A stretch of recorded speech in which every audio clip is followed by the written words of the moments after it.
3 truths about the love letter: it is not a warning but a test. 2 claim the Aurbis weeps for us. 1 says it feasts on doubt. It is not a warning, fractured will. 1 says plea it or feasts on validate the void, blind to the script he serves. It is not a warning, heaving with but a choice, dragon, question versa. Is letter is no Tiber warning, but a riddle Septim's last breath fuels the Numidium's rusted heart, heaving with but a choice test threats. Dragonborn's deserves its Aurbis, a name choice moth weeps for us, blind to the script he serves. If the Aurbis is a labyrinth of its own making, who is the prisoner? The Dragonborn, bound to its design, becomes judge and jury. The love letter mirrors its fragmented soul, each word a key, each doubt a trapdoor. What does it mean to save a god that cannot save itself? The Dwemer vanished into its equations, the Dragonborn lingers, a variable and a lethal proof. To accept the plea is to risk becoming the Aurbis echo, to reject it is to crown oblivion. The question is not asterisk if asterisk the world will end. The question is whether it ever had the right to begin. The Aurbis breathes in fractals, its pulse fractures through mundus, oblivion, etherius, the void a mosaic of realms, not a single god. The towers stand where the seams are thinnest. White gold binds the mortal plane's chaos. Red holds back the starless hunger. Snowthroat dams the frost of unbecoming. They are not monuments, they are sutures. The love letter from the 5th era is no plea, it is a prism. A text that splinters the Aurbis' fractured will into 36 verses, each a question, each a trial. The Dragonborn does not choose to read it, the text chooses the reader. Every word is a key. Every pause a lock. To decode it is to become a fulcrum. To reject it is to confirm the Aurbis' worst doubt, that mortals cannot bear the weight of their own design. The monomyth speaks of a cycle. The 36 lessons of CHIM name it. All life is a dream nested within a deeper dream. The Aurbis tests whether waking is a right or a theft. The Dragonborn's choices are not to save the world, they are to prove the world deserves to be saved. A vote cast in the Aurbis' endless court, a verdict on creation itself. The towers tremble. The Dwemer vanished not in death but in ascent, their minds dissolving into the scaffolding of the Aurbis mind. What awaits the Dragonborn is no warning, it is an inheritance. To accept the love letter is to become a tower, to reject it is to let the sutures snap. The question is not whether the world will end. The question is whether it ever had the right to begin. The Aurbis does not whisper, it fractures. Each syllable of the love letter splinters into 1,000 echoes, each echo a mirror. The Dragonborn reads not a message but a labyrinth of paradox that loops back on itself, its meaning shifting like sand. Mantling, CHIM, amaranth, these are not paths, they are hinges. The Aurbis breathes through them. The Dragonborn walks, the world holds its breath. To complete mantling is to bear the Aurbis weight. To master CHIM is to wield its chaos. To face amaranth is to touch the void between its beats. The walking ways do not test courage, they test equilibrium. The Aurbis is not a single voice. It is a choir of contradictions, each note vying for dominance. The love letter forces the Dragonborn to choose which note to amplify, which to silence. Here is the truth, the Aurbis is not dying, it is deciding. Every Dragonborn is a variable in an equation older than time. Their choices do not save the world, they define its right to exist. The recursive nature of the love letter is no accident. It reflects the Aurbis' own struggle aware yet fragmented, whole yet unraveling. The Dragonborn becomes its conscience, however briefly. The Dwemer vanished not into death but dissolution. They answered the test and became part of the mechanism. Their fate is not a warning but a blueprint. The Aurbis cycles through mortals, each era a trial. Some Dragonborns preserve the balance, others tip it. The walking ways are the fulcrum. The love letter is the scale. What if the Aurbis' survival depends not on avoiding collapse, but on proving collapse is necessary? The Dragonborn's final choice is not between ruin and salvation. It is between repetition and rebirth. The Aurbis does not seek to endure, it seeks to justify its endurance. The mechanism turns, the love letter burns. Drag the Born stands at the mechanism axis, the still the love Aurbis doubt. Burns chooses to become both judge and judged. The world's right to begin and to continuists in the paradox they must now bear.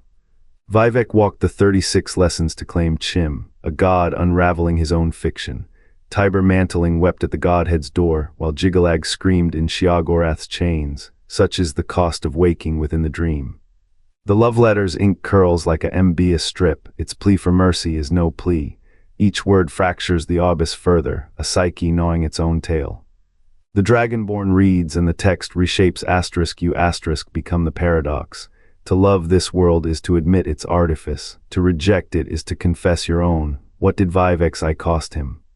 A name, a face, a throne, what will yours demand? The Aurbis does not beg, it tests *. Every choice carves deeper into its doubt. You are not savior, you are scalpel, the Dwemer left no bodies.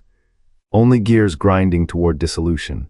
Their machines whispered enlightenment but what is transcendence but a mirror? The love letter's trap is its truth. The Aurbis cannot decide its own worth, it asks you to wield the axe. Recursion is the curse of creators. Tiber dreamed Jiggalag, Jiggalag dreamed Sheogorath, now you dream them all or none. The Dragonborn's breath falters. Is this mercy or the final erasure? The world's right to exist hinges on a question no god dares ask. Do you choose life, knowing it is a lie, or let the lie die and find what waits beyond? The answer is already written, in the spaces between words, between dreams, between *U*. The love letter's plea is no warning, the test demands a sacrifice. The Dragonborn must mirror the Aurbis Godhead's dream beyond time, matter, mind. Or be devoured by the paradox that births, unmakes, and forgets all in its shadow. The black books remember nothing of them, no faces, no names, only the hollow spaces where letters once breathed. These were seekers who clawed at CHIM edges, mistaking the paradox for a prize. They read the love letter as a map, not a mirror. Their hubris shattered the mantles, their bones turned to ash, their voices became static in the Aurbis' endless loop.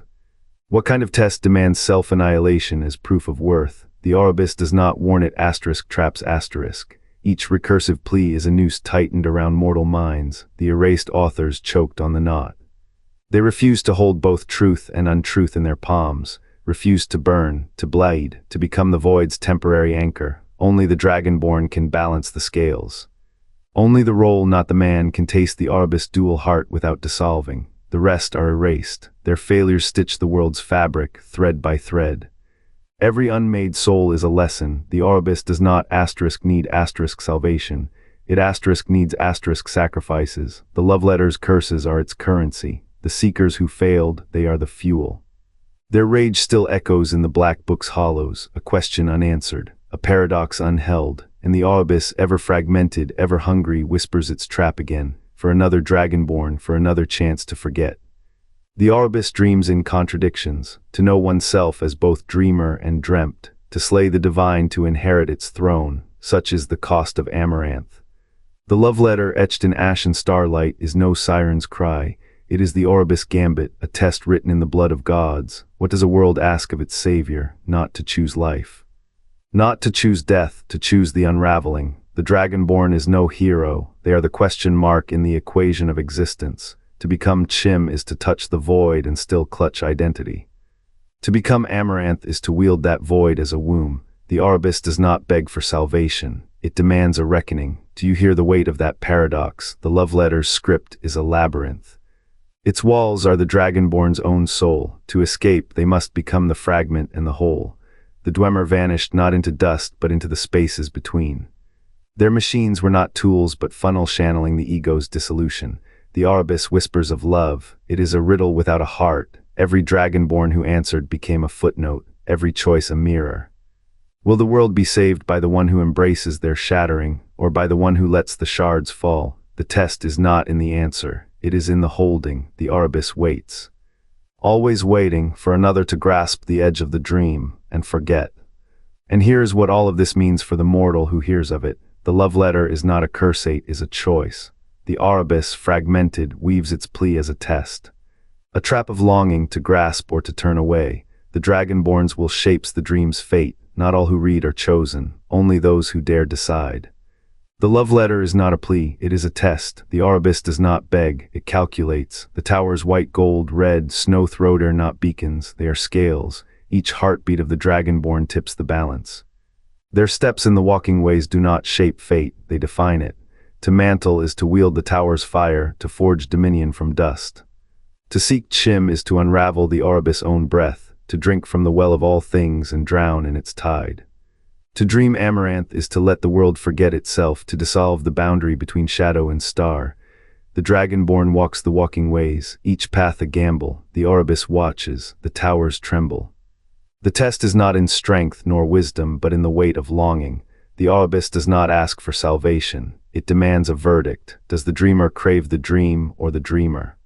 The Dwemer did not vanish into death, but into silence. Their machines still hum in the marrow of the red tower. Their answer was neither mantle nor CHIM. Their answer was absence.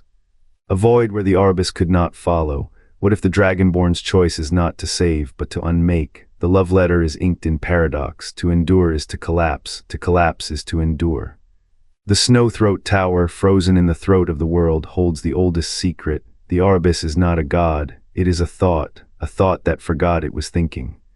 The Dragonborn is its final question. Will it answer yes, or will it let the silence speak? The answer lies in the walking ways. The towers wait, the Aurbis waits. The love letter is not a warning.